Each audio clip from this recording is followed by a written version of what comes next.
Live 24 માં હું છું જ્યોતિષાચાર્ય ડોક્ટર અશોક પ્રજાપતિ। નમસ્કાર દર્શક મિત્રો। તો આજે ખાસ કરીને પવિત્ર શ્રાવણ માસ વિશે વાત કરીએ। એનો મહિમા શું છે, આ યોગ કેટલા વર્ષે આવ્યો છે અને આ યોગની અંદર શિવની ભક્તિ કરવાથી કેવી કૃપા મળે। તો આવો જોઈએ ખાસ કરીને શિવનું મહાત્મ્ય। તો દર્શક મિત્રો, ખાસ કરીને સૌપ્રથમ મહત્વની વાત, તો આ શ્રાવણ માસ ખૂબ જ પવિત્ર અને શરૂઆત સોમવારના દિવસે થઈ છે। સોમવાર જેને કહેવાય કે સોમવારથી આ મહિનો સ્ટાર્ટ થયો, શરૂઆત થઈ ગઈ અને સોમવારે આ મહિનો પૂર્ણ પણ થશે।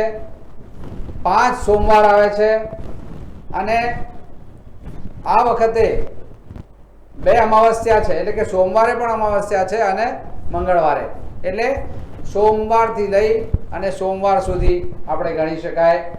જેને કહી શકાય કે સોમ એટલે ચંદ્રમા, સોમ એટલે ચંદ્રમા અને સોમનાથ એટલે ચંદ્રના નાથ જેને કહી શકાય, ચંદ્રમૌલેશ્વર કહી શકાય।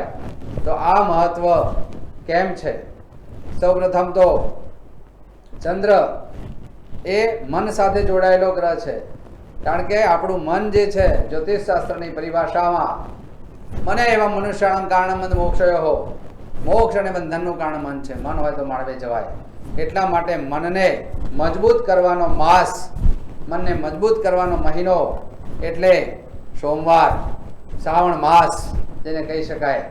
તો શ્રાવણની આ પવિત્ર ઉર્જામાં આપણે જોડાઈ જઈએ અને પવિત્ર ઉર્જાને આપણા અંદર આત્મસાત કરીએ। ચેતનાથી ભરપૂર આ માસ છે। તો ખાસ કરીને ગુજરાતની અંદર સોમનાથ જે મહત્વનું જ્યોતિર્લિંગ જે છે, તો ત્યાં આગળ ચંદ્રમાએ 10,000 વર્ષ તપસ્યા કરેલી આવું વર્ણન છે।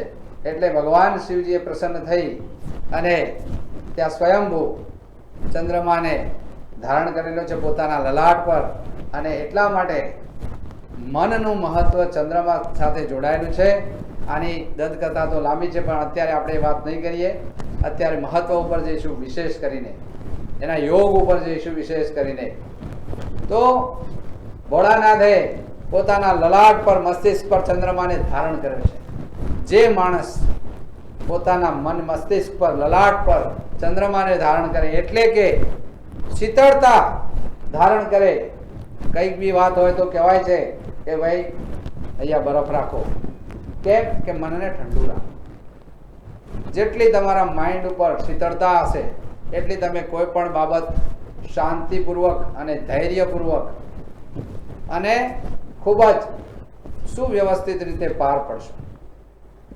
માટે શિવ તત્વ અને ચંદ્રમાનું કોમ્બિનેશન એટલે કે શિવ સ્વયં પોતાને ચંદ્રમાને ધારણ કરે છે, દેવોના દેવ છે, મહાદેવ છે। અને એ સાથે ઓમ નમઃ શિવાય ના મંત્રનો પણ મહાત્મ્ય જાણીશું। ખાસ કરીને આજે શુભારંભ પૂરા ભારતભરની અંદર શ્રાવણ માસ ચાલી જ રહ્યો છે।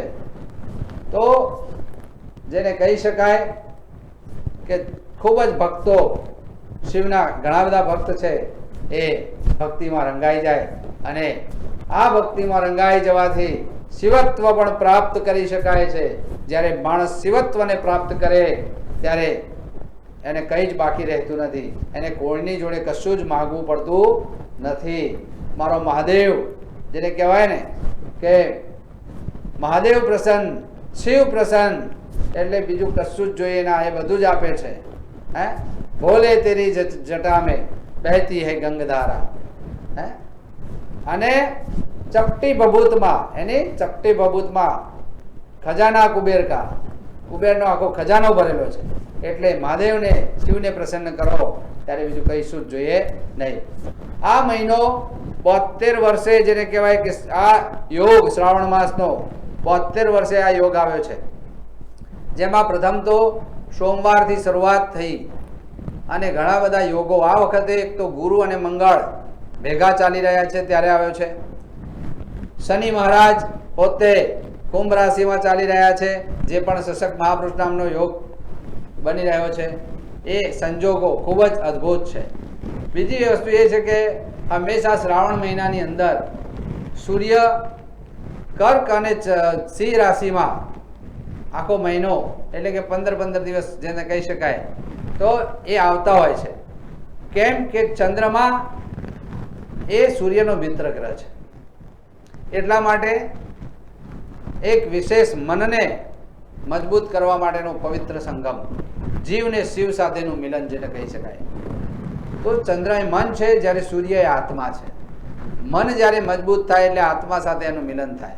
અને આત્મ પ્રકાશ નથી કહેતા કે આત્મબળથી જ્યારે તમે આગળ વધો ને, કોઈને પૂછવાની જરૂર રહે નહીં. માટે સિંહ રાશિમાં પણ સૂર્ય અત્યારે કર્કમાં ચાલે છે, પછી 16 તારીખથી સિંહ રાશિમાં સૂર્ય આવી જશે. એટલે એ સૂર્યનું પૂરેપૂરું ભ્રમણ 15 દિવસ હોય છે. આપણે ખાસ કરીને સૂર્ય અને શિવત્વ, સૂર્ય એટલે કલ્યાણ, સૂર્ય એટલે જગતનો તાત કહી શકાય. તો જ્યારે તમારામાં શિવત્વ પ્રગટ થાય એટલે સૂર્યની જેમ તમે ઝળહળી ઉઠો છો. એ જ દિશામાં આપણે વાત કરતા છીએ. ઓમ નમઃ શિવાય. ઓમ નમઃ શિવાય એ પંચાક્ષરી મંત્ર છે. પંચાક્ષર સ્તોત્રનો પંચાક્ષરી મંત્ર છે આ, અને ખૂબ જ બળવાન મંત્ર છે. હું તમને અહીંયા આ મંત્રથી કેવી રીતે ફાયદો થાય, મંત્ર શું છે એની પણ આપણે વાત કરી લઈએ. તો જે મનનું ત્રાણ કરે એનું નામ મંત્ર. એટલે કે મનને સ્થિરતા ઉપર લાવે. મન આમ તેમ ભટકતું હોય તો ધીરે ધીરે સ્થિર કરે છે. અને મંત્ર કોઈ સામાન્ય નથી. આ મંત્રથી ખૂબ જ શક્તિ મળે છે, ખૂબ જ શાંતિ મળે છે, માણસ નિરોગી પણ બને છે. આ પણ સત્ય છે. તો આપણે એ પણ થોડી વાત કરી લઈએ. તો ઓમકાર સૌ પ્રથમ, ફક્ત ખાલી માણસ ઓમકાર કરે ને નિત્ય, વધારે નહીં, 6 મિનિટ ડેલી રૂટીનમાં 6 મિનિટ એક નિયમ બનાવે. ઓમકાર 6 મિનિટમાં જેટલો થાય એટલો કરવાનો. તો ઓમકાર કરવાથી પણ તમારા શરીરના ઘણા બધા રોગ દૂર થઈ જાય છે, ડિપ્રેશન દૂર થઈ જાય છે, મનની નબળાઈ દૂર થાય છે, મન મજબૂત બનતું જાય છે. હૃદય રોગ હોય, બીપી હોય તો બીપી પણ કંટ્રોલમાં આવવાનું ચાલુ થઈ જાય. આ 100% સત્ય છે, ખાલી ઓમકાર કરવાથી. તો ઓમ નમઃ શિવાય આ મંત્ર કરવાથી 100% તમને ફાયદો થાય છે. શિવ તમને તમારા પ્રશ્નોનું નિરાકરણ પણ કરે છે, અને તમે સાચી દિશા તમને પકડાય છે. તમારો ધંધો ના ચાલતો હોય, નોકરી ના મળતી હોય, લગ્ન ના થતા હોય, કોઈ પણ પ્રશ્ન હોય, પણ મહાદેવની જ્યારે કૃપા થાય, દેવાધિદેવ મહાદેવની જ્યારે કૃપા થાય ત્યારે આ બધું જ મળી જાય છે. માટે ઓમ નમઃ શિવાય અહીંયા હું ઓમકાર કરું છું અને નમઃ શિવાયનો મંત્ર પણ કરું છું. તમે ધ્યાનથી સાંભળશો તો તમને મજા આવશે અને એની વાઇબ્રેશન પણ મળશે. તો એ રીતે પણ તમે ઓમ નમઃ શિવાયનું ચેટિંગ કરી શકો છો.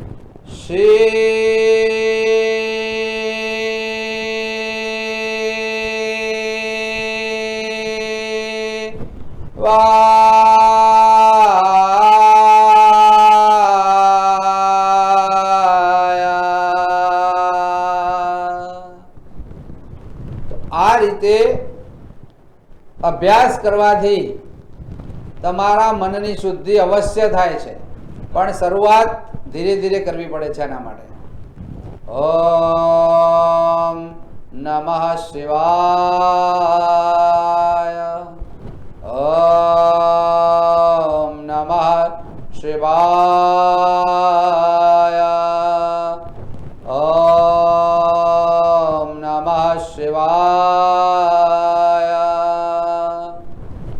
રીતે મંત્રનો જાપ પહેલા મૌખિક કરવો જોઈએ. હંમેશા મન ત્યારે તમારું લાગશે. ખાલી તમે આમ મનોમન મંત્ર કરવા જશો તો મન નહીં લાગે. શરૂઆત મૌખિક જ કરવી પડે, બોલીને કરવી પડે. માટે તમે નિત્ય એક માળા ઓમ નમઃ શિવાયની ઓછામાં ઓછી કરશો ને તો પણ તમને ફાયદો દેખાશે. 3 માળા કરો, 5 માળા કરો, તમારી શક્તિ હોય એટલી માળા કરી શકો, પણ આ માળા પણ કરો. અને રુદ્રાભિષેક કરો, જેને કહેવાય દુગ્ધાભિષેક, જેને કહેવાય કે શેરડીનો અભિષેક, એના રસનો, મધનો અભિષેક, અલગ અલગ રાશિ વાઇઝ પછી આપણે આગળ વાત કરશું. પણ અત્યારે આ એપિસોડમાં આજે વિશેષ રીતે આ મંત્ર અને જે આ મહાત્મ્ય છે એ વિશે આપણે વાત કરી રહ્યા છીએ. ત્યારે તો ઓમ નમઃ શિવાયનો મહિમા અપાર છે. પછી એક ધૂનમાં પણ એને તમે કરી શકો છો. અત્યારે કહેવાય કે યુટ્યુબ ઉપર બી ઘણા સારા સ્વરમાં ઓમ નમઃ શિવાયની ધૂન પણ આવતી હોય છે. એ પણ તમે શ્રવણ કરી અને એનો ઘણો બધો લાભ લઈ શકો છો. પરંતુ એ શ્રવણ કરવા કરતાં આ મંત્રનો આ રીતે જાપ કરવો જોઈએ. બીજું, ઘણા લોકો પાસે જો સમય હોય જેની પાસે, તો કલાક, સવા કલાક, 15 મિનિટ, 20 મિનિટ ઓમ નમઃ શિવાયનો મંત્ર લેખન પણ નિત્ય કરવાથી, સવાર સાંજ 2 ટાઈમ કરવાથી ચોક્કસ તમને ફાયદો મળશે. એનું કારણ છે કે જે વ્યક્તિ મંત્ર લેખનનો 10 ગણો ફાયદો બતાવ્યો છે જપ કરતાંય, તો મંત્ર લેખન પણ કરી શકાય અને જપ પણ કરી શકાય, ધીરે ધીરે પણ કરી શકાય, ઉતાવળા પણ. એ પહેલાં ધીમેથી શરૂઆત કરવી પડે. ઓમ નમઃ શિવાય, ઓમ નમઃ શિવાય, ઓમ નમઃ શિવાય. આ રીતે ધીરે ધીરે કરી શકાય. પછી ઓમ નમઃ શિવાય, ઓમ નમઃ શિવાય, ઓમ નમઃ શિવાય, ઓમ નમઃ શિવાય. આ રીતે થોડી ઝડપ પણ પછી વધારી શકાય એમ. તો એકવાર તમારું ચિત્ત અને મંત્ર કરતાં પહેલાં હંમેશા થોડો પ્રાણાયામ કરી લેવાય. અને એ પ્રમાણે ઉપવાસનું પણ પછી મહત્વ આગળ બતાવીશું. પણ ઉપવાસ કરવાથી મનની શુદ્ધિ જલ્દી થાય છે. ભૂખ્યા રહેવાની વાત અહીંયા છે, પણ તમારી કેપેસિટી મુજબ, તમારી શરીરની શક્તિ મુજબ તમે ભૂખ્યા રહો. ઘણા લોકો આખો દિવસ પાણી પણ ના પીવે તો પણ એને એનર્જી ઓછી થતી ના લાગે, એને કોઈ તકલીફ ના પડે. તો એ રીતે પણ કરી શકાય. પાણી પીને પણ કરી શકાય, ફલાહાર કરીને પણ કરી શકાય. ફલાહારમાં ફ્રૂટ એકલું આવે, બરાબર. પછી ફરાળી જેને કહેવાય, તો એમાં પછી મોરૈયો, નાન, તેને બધું આવતું હોય. હા, પણ એ બધું પછી વધારે પડતું લેવાથી ઉપવાસ કરવાની જગ્યાએ હાનિ પણ થાય. એટલે એવું નહીં કરવાનું. એના કરતાં ઓછું ખાઈને મનોમન શિવની આરાધના પણ થઈ શકે. આ એક વાસ્તવિકતા છે. પરંતુ જેને મનથી અને તનથી, તન એટલે શરીર, બંને રીતે પણ જે કરી શકતા હોય તો એ કરી શકે. શ્રાવણ માસ પણ આખો ઉપવાસ કરીને એકાશણું એટલે કે 1 ટાણું જમીને પણ શ્રાવણ માસ થઈ શકે. 1 ટાઈમ ફ્રૂટ લઈને પણ કરી શકાય. જેવી રીતે અનુકૂળ હોય એવી રીતે કરવાથી ભોળોનાથ છે એ તો તમારી થોડીક સ્તુતિમાં પણ પ્રસન્ન થાય છે. પરંતુ એ ભાવ ભરેલી હોવી જોઈએ. હંમેશા જે પણ કરો એ ભાવથી કરો. ભાવ વગર કરશો નહીં, ભાવ પ્રગટ કરો. આપણે કહેવાય કે કોઈ મને સારી નોકરી આપી દે એવો આપણે ભાવ કરીએ.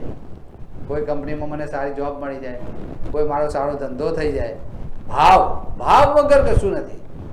ભાવ જેટલો પોઝિટિવ તમે વિચારધારામાં જશો એટલું સારું સફળતા મળશે. અહીંયા ઓમ નમઃ શિવાયની વાત કરી અને હવે આપણે આગળ મૃત્યુંજય મંત્રની એક વાત કરી લઈએ દર્શક મિત્રો. પછી એ મંત્ર પણ આપણે જાપ કરી શકીએ અને અનુષ્ઠાન પણ કરી શકાય. તો મૃત્યુંજય મહાદેવ ત્રાહી મામ શરણાગતમ જન્મ મૃત્યુ જરા વ્યાધિ પીડિતમ કર્મ બંધરે. આ મંત્ર પણ કરી શકાય. લૌકિક છે અને વૈદિક મંત્ર છે. ઓમ ત્ર્યંબકમ જજામહે સુગંધિમ પુષ્ટિવર્ધનમ ઉર્વારુકમિવ બંધનાન મૃત્યોર્મોક્ષી અમામૃતાત. તો આ વૈદિક મંત્ર છે. તો જે મંત્ર પવિત્ર મને કરો તો એનો લાભ ચોક્કસ મળશે. અને મહામૃત્યુંજય મંત્ર જેને કહેવાય કે મૃત્યુમાંથી પણ ઉપર ઉઠાવે, હે, જેની પાસે હોય મહાકાલ એટલે કે મહાદેવ, જેની પાસે હોય મહાકાલ, એનો કાળ પણ કઈ બગાડી શકે નહીં. તો એટલા માટે મહામૃત્યુંજય મંત્ર જે છે એ માણસને મૃત્યુમાંથી પણ બહાર કાઢે છે. એટલે કે રોજ માણસ મરે છે, મારાથી આમ નહીં થાય તેમ નહીં થાય, એ મરેલો કહેવાય. તો એમાંથી બહાર કાઢે છે. મને આમ છે, મને આ નડે છે, આ વ્યક્તિ મને આમ કરે છે, આ બધી બંધનો જે કહેવાય એ બધામાંથી બહાર કાઢે છે. બંધનાન મૃત્યુ મોક્ષ, આ બધા બંધનમાંથી બહાર કાઢે છે. જે બોડી સેલ જે મરી ગયેલા છે એને પણ સંજીવન કરે છે. જો અને જ્યારે મહામૃત્યુંજય સંજીવની મંત્ર હોય તો એમાં મરેલો માણસ પણ જીવતો થાય છે. પણ એ વિદ્યા ઋષિ મુનિઓએ જે કહેવાય કે બહુ ગોપનીય રાખેલી છે, અને એ ભાગ્યે જ કોઈ વિદ્વાન જોડે, ભાગ્યે જ એટલા તપસ્વી જોડે એ વિદ્યા હોય ત્યારે મૃત્યુના મુખમાંથી બહાર કાઢી શકે, અને સામેનો પાત્ર પણ એવો હોવો જોઈએ. તો આ મૃત્યુંજયનો મહિમા છે કે જે તમને તમામ બંધનોમાંથી મુક્ત કરે છે, અને એ બંધનોમાંથી મુક્ત થતા થતા સંસારમાં માણસ આનંદભેર જીવન જીવી શકે છે, પ્રસન્નતાથી જીવી શકે છે. તો શિવ અને જીવનું મિલન એટલે શિવોહમની જે સ્થિતિમાં જ્યારે માણસ આવે, શિવોહમ શિવોહમ સોહમ સોહમ, હે, હું જ શિવ છું, એ સ્થિતિમાં જવું હોય તો એ મંત્ર સાધના કરવી પડે, એ ભાવમાં જોડાવવું પડે, ત્યારે કલ્યાણ જરૂર થાય છે. તો આજની આ મહત્વની કડી એ છે. અને ફરીથી એકવાર કહું, દરેક કે દરેકને લાઈવ 24 માંથી હું જ્યોતિષાચાર્ય શ્રાવણ માસના પવિત્ર આ ઉર્જા ભર્યા માસની શુભેચ્છાઓ પાઠવું છું. અને દરેકે દરેકનું કલ્યાણ થાય, દરેકે દરેકના નવે નવ ગ્રહ દેવતા શુભ થાય એવી શુભકામનાઓ, અને શિવજી પ્રસન્ન રહે એવી ભક્તિ કરો, અને એ શક્તિ પ્રાપ્ત થાય એવી મારી શુભકામના. તો આજના આ એપિસોડમાંથી હું જ્યોતિષાચાર્ય ડૉક્ટર સુખ પ્રજાપતિ રજા લઉં છું. નમસ્કાર.